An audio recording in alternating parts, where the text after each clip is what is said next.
Okay,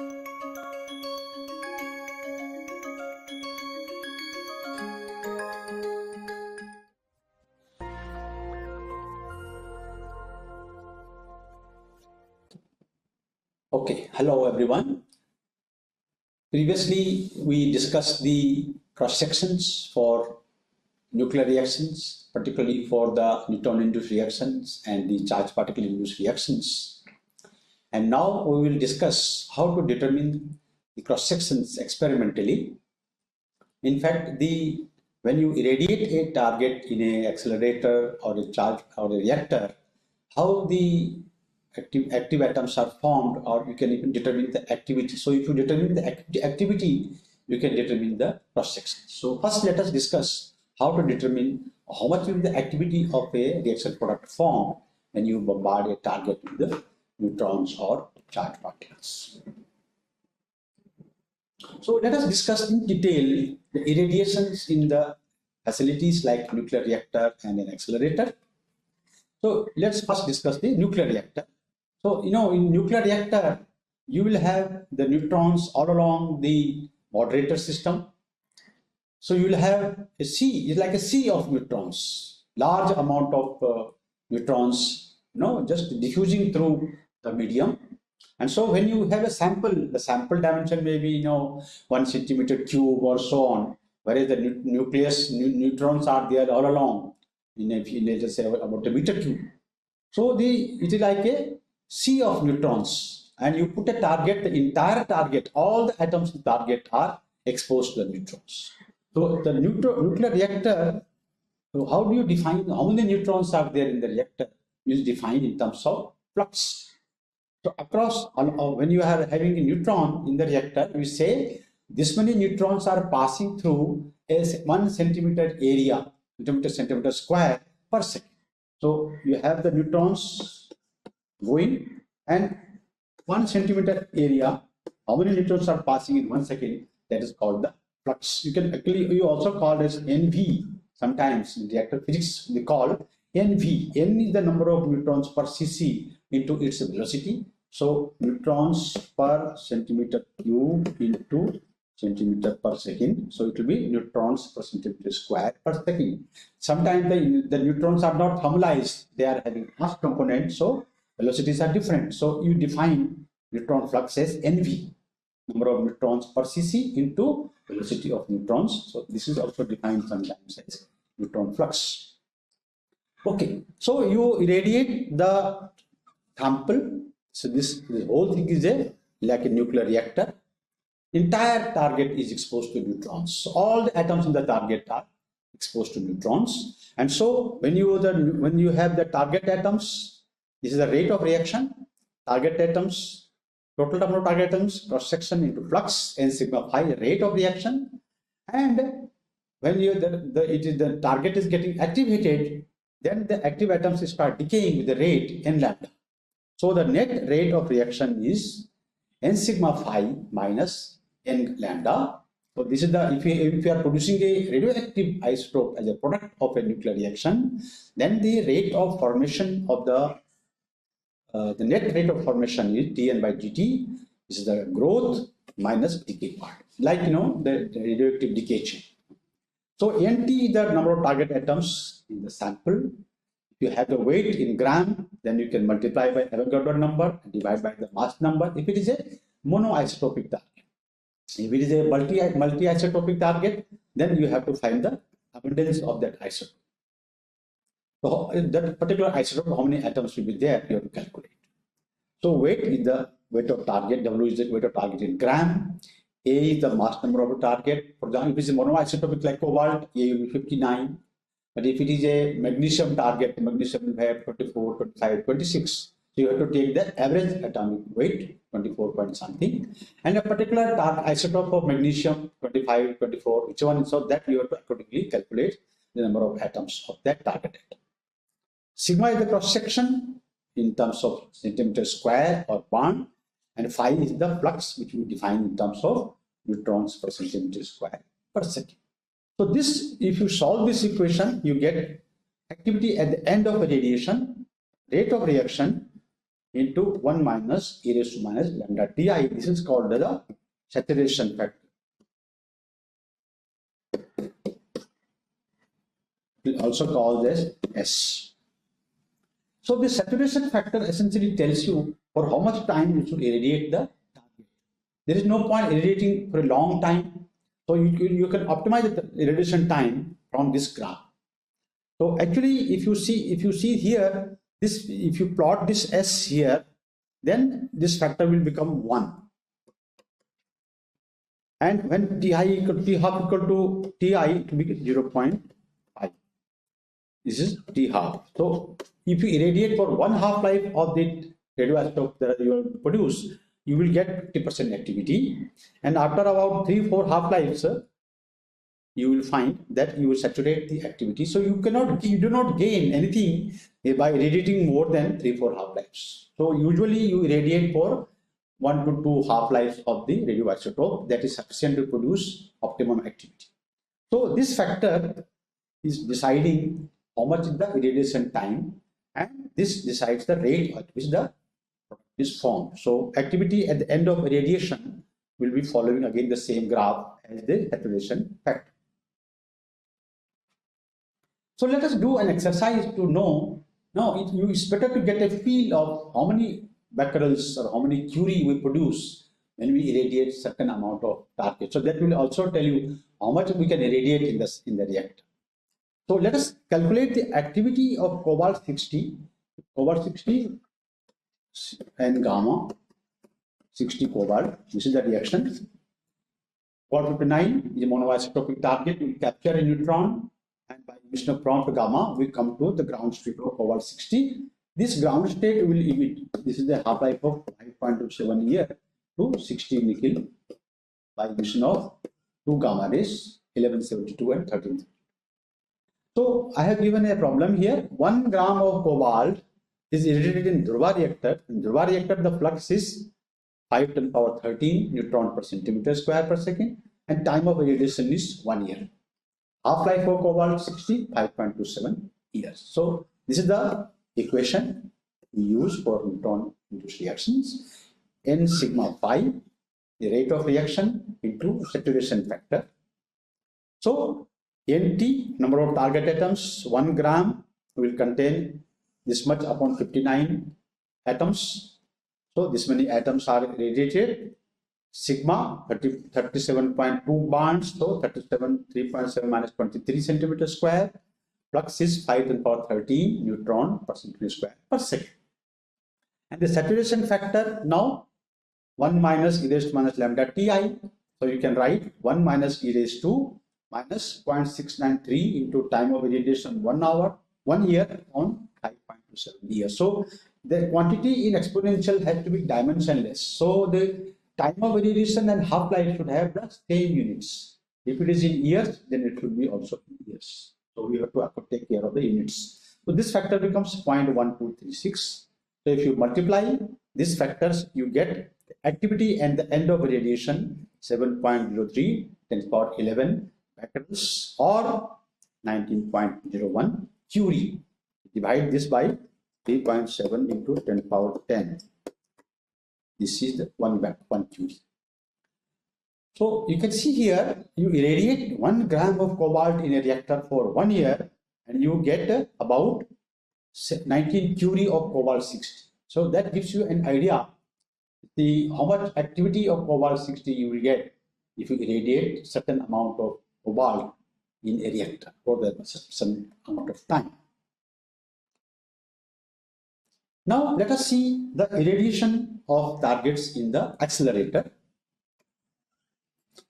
Unlike in the reactors, where we have a pond like a pool, like a swimming pool, you have a lot of neutrons moving around, and the sample is having very small dimensions. So all the target atoms are exposed.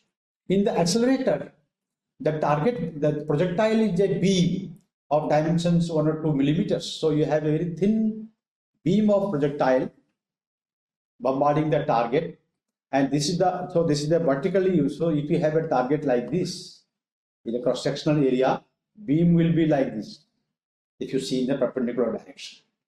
So the entire target is not exposed to all the charged particles. Very small area is exposed to accelerated particles. And so you normally know the charged particles cannot travel much in the target. So you use very thin targets of the order of few microns. And if you recall your lectures on thickness, then thickness you write in terms of, if it is centimeter, then you write rho, gram per centimeter cube. So you write gram per centimeter square. Gram per centimeter square is very thick. So normally you will write milligram per centimeter square. So in terms of actual thickness, it will be in microns. So because you don't want to stop the beam, if the beam will stop, it will generate the heat and the energy will be reduced in that. So you use very thin targets, and again, how do you produce the activity? So the rate of production of radioisotopes, dN by dt, reaction rate, and sigma I.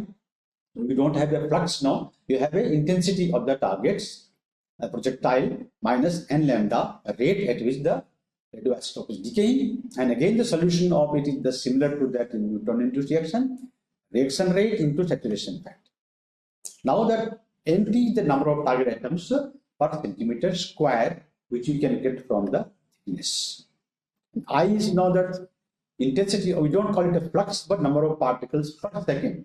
So if you have a target, here you put a Faraday cup. So how many particles are hitting the Faraday cup? You can count them. So you like normally, when you irradiate, you call it a current. Beam current will be in nanoampere, microampere, milliampere. And so you dump all the beam. So the particles, the charged particle will not be stopped in the target. They will induce reaction and go ahead with lower energy and will be collected in the Faraday cup here. So you can have the integrated charge and find out how many particles are hitting the target, and divide by time, you get the particle intensity per second, how many particles are hitting the target in 1 second. That is what is called the beam intensity. Many times you may have thick target. Suppose the projectile energy is not very high, then the projectile may stop in the target, and then all the beam will be stopped. So you have to determine the current from the Faraday cup. This itself can be taken as a Faraday cup. So the saturation factor again 1 minus e raised to minus lambda Ti will again vary the same way as in the case of neutrons. So you can decide at what time you should stop the irradiation.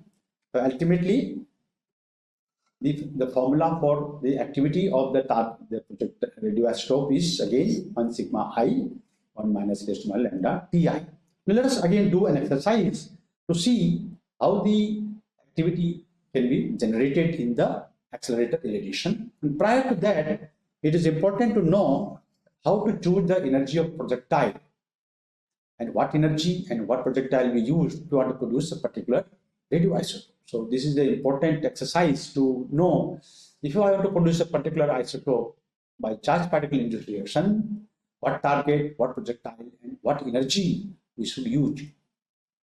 So let us do an exercise. We want to produce thallium-201, which is used in the oncology for the stress test.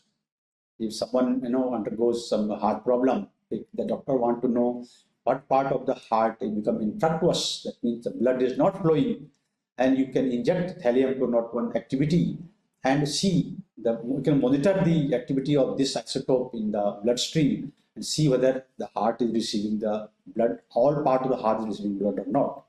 So this isotope you want to produce, the reaction that can be used to produce this isotope is thallium-203, P3N, proton-induced reaction on thallium-203, followed by emission of 3 neutrons, giving rise to 201 lead, and which is emitting beta minus to thallium-201. So we have proton beam accelerators from cyclotrons, and now let us see what is the energy of projectile proton that we should be using. So target is fixed, 203 thallium, projectile is proton. How to fix the energy? What energy will give you 201 lead? Because there are actually the different channels like 3 neutron, 2 neutron, 1 neutron, depends upon what is the energy of proton.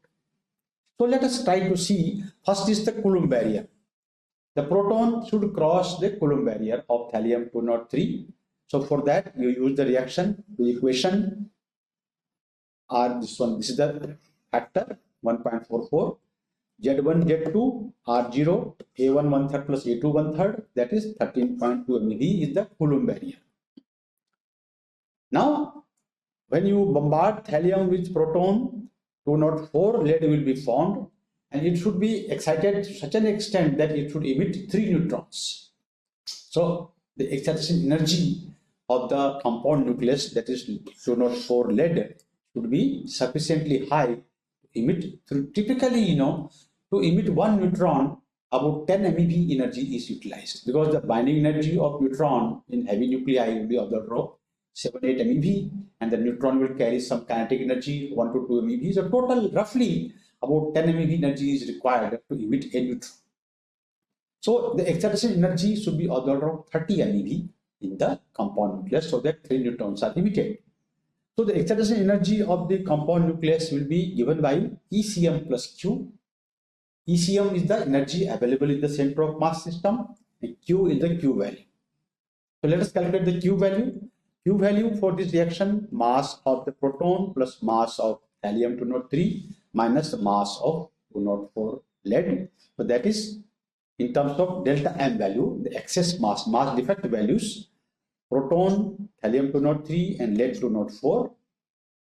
So these are the delta M into C square values, not the actual masses in atomic mass units. So that becomes plus 6.743 MeV. This is the Q value, which is positive. And as I mentioned, for emission of 3 neutrons, roughly 10 MeV per neutron, that means about 30 MeV should be the excitation energy. So if 30 MeV is the excitation energy, then center of mass energy should be ECM plus Q is 30 MeV. So ECM will be 30 minus 6.73, about 23.2 MeV should be the center of mass energy. And accordingly, the laboratory energy of proton will be ECM into the mass factor. Mass factor is compound nucleus upon target. So it is slightly different, slightly higher than ECM. So it is 23.37 MeV. So if you take a 23.7 MeV proton beam, bombard the thallium-203 target, then excitation energy of the compound nucleus will be about 30 MeV, and by emission of 3 neutrons, you will get 201 lead, and then thereby beta minus decay will lead to 201. So that is the kind of exercise you can do a priori. In fact, there are now computer codes by which you can generate even the cross sections, and you can simulate the activity, how much activity you will get if you irradiate with this much intensity. Let us do an exercise for the activity that you can get in the charged particle induced reaction. So I have given one problem. A 0.01 centimeter thick magnesium foil is irradiated for 1 hour with deuterium beam of current 100 microampere. So currents will be either nanoampere, microampere, milliampere. That can be measured by a Faraday cup. Calculate the activity of sodium-24 that is produced at the end of bombardment. So this is the reaction. 26 magnesium, D alpha, 24 sodium, and magnesium has got 24, 25, 26 isotopes. Magnesium 26 is about 11% abundance, and the atomic weight of magnesium is 24.3. Now you have taken 0.01 centimeter thick. In terms of milligram per centimeter square, you can multiply by the density 1.74 gram per cc to find out the gram per. So you can say 0.01 centimeter into this much gram per cc will give you gram per centimeter square or milligram per centimeter square. You can convert. So the number of target atoms per centimeter square will be thickness into abundance into Avogadro number upon the atomic weight, 4.74 over 19 atoms per centimeter square number of atoms. The current is 100 microampere. So you can see here 1 coulomb per second is 1 ampere. And so 1 electron will give you 1.602 10 power minus 19 coulomb. So 1 coulomb per second will be 1 upon 1.602 10 power 919. So it will be this will be this many 1 ampere. It will be 6.24 into 10 power 18 particles per second. So 1 ampere gives you 6.24 10 power 18, and if it is microampere, then 10 power minus 6. So this will be 6.24 10 power 14 particles per second. So now you can see here that the current you can convert into particles per second. Then the saturation factor 1 minus e raised to minus lambda Ti. The half-life is 14.95 hours for sodium 24, and you are irradiating for 1 hour. So half-life should be in the same units.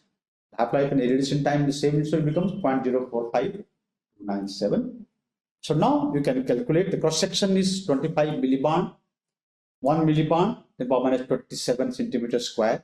So all of them you can put, and you can calculate the activity of sodium 24.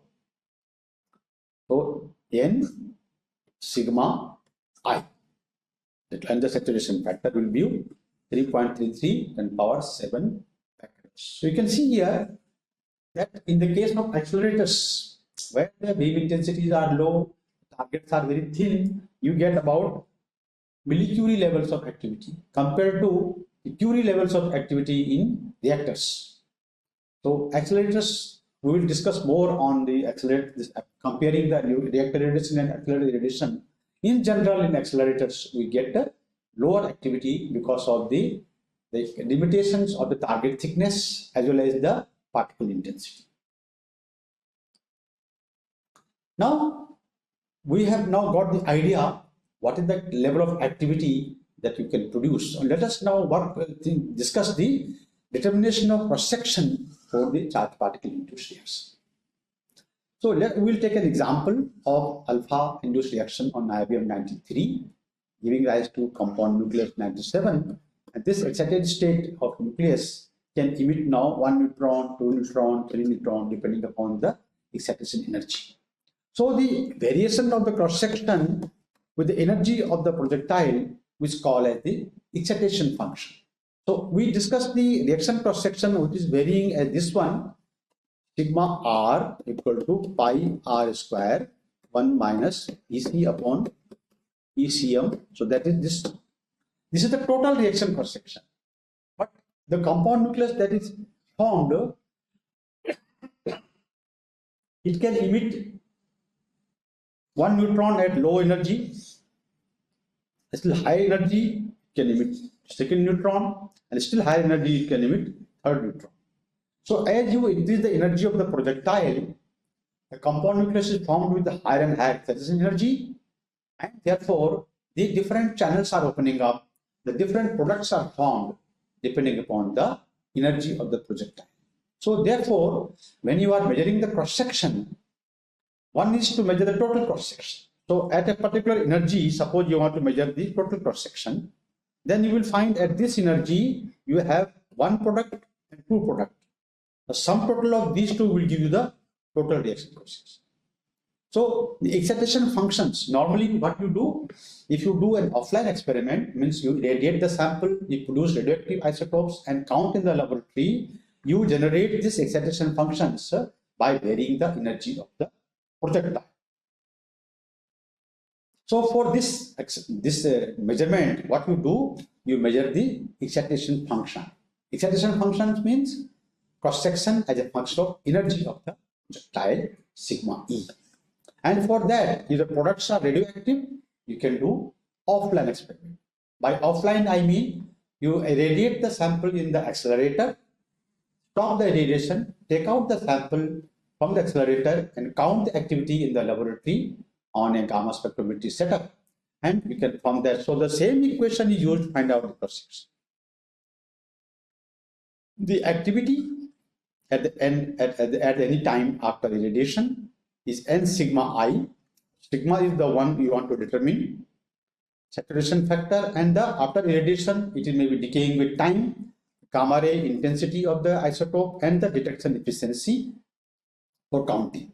So if you know the target, what target you are irradiating, you know the intensity from the Faraday cup, time of irradiation, you know how much time elapsed after irradiation, gamma ray intensity, and the efficiency. If you know, you can find out the sigma, and the energy, at what energy you are doing experiment is determined by this.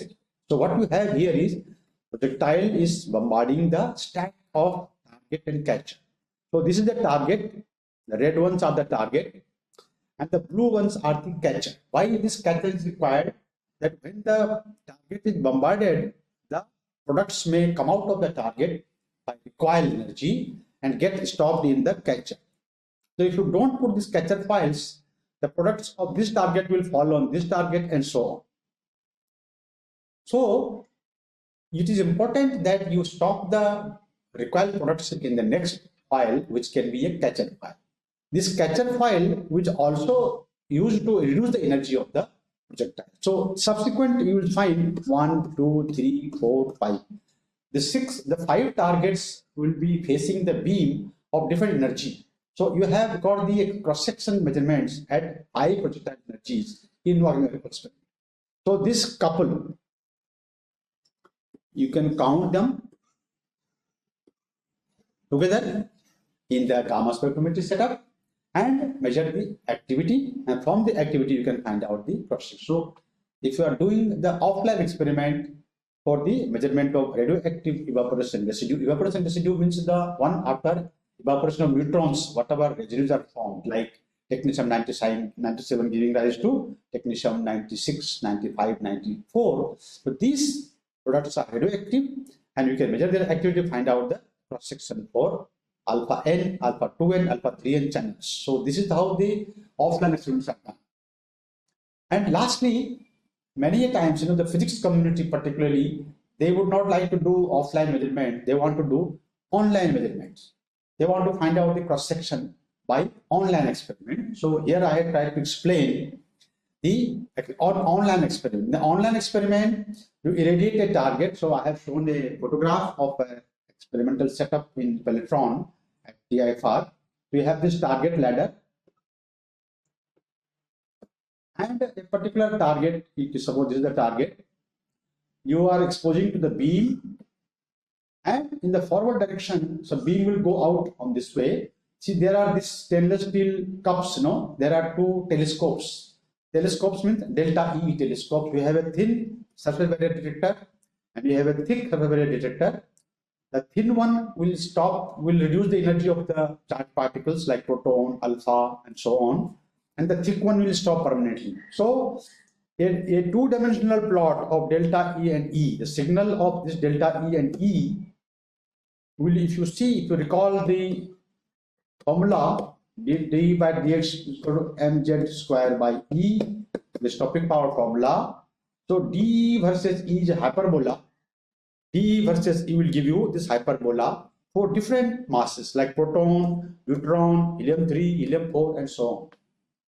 And you can put a gate on these bananas to get the energy spectra. You can sum the delta E plus E to get energy spectra. You can take the total area to get the total counts. So whatever counts you get from these experiments, these counts are related to n sigma phi. Instead of n sigma phi, number of target atoms per centimeter square. Now you are doing it at a particular angle. So we don't have sigma, you have the d sigma by d omega. That is called the differential cross section. And this is the total charge, total number of particles, which you can measure on your Faraday cup. So you identify the different particles by delta E telescope, this assembly as you have shown here, and you generate the 2-dimensional plot for different particles that are produced. So it is the particles that are emitted in a nuclear reaction, and then you can find out the energy spectra of these particles. You can integrate over the energy to get the total cross section. So cross section for charged particle induced reaction by online mode will give you differential cross section at a particular angle, and that you can then try to integrate to get the total cross section over the angle. So that is the kind of experiments one does. If you are doing online experiment, you do in delta E telescope. If you are doing offline, you can do by measurement of activity of the radioactive residues. So this is how you can measure the cross section for charged particle induced reaction. So I'll stop here, and the next lecture I'll give the different types of reactions that take place, the type of reaction mechanisms in the next lecture. Thank you very much.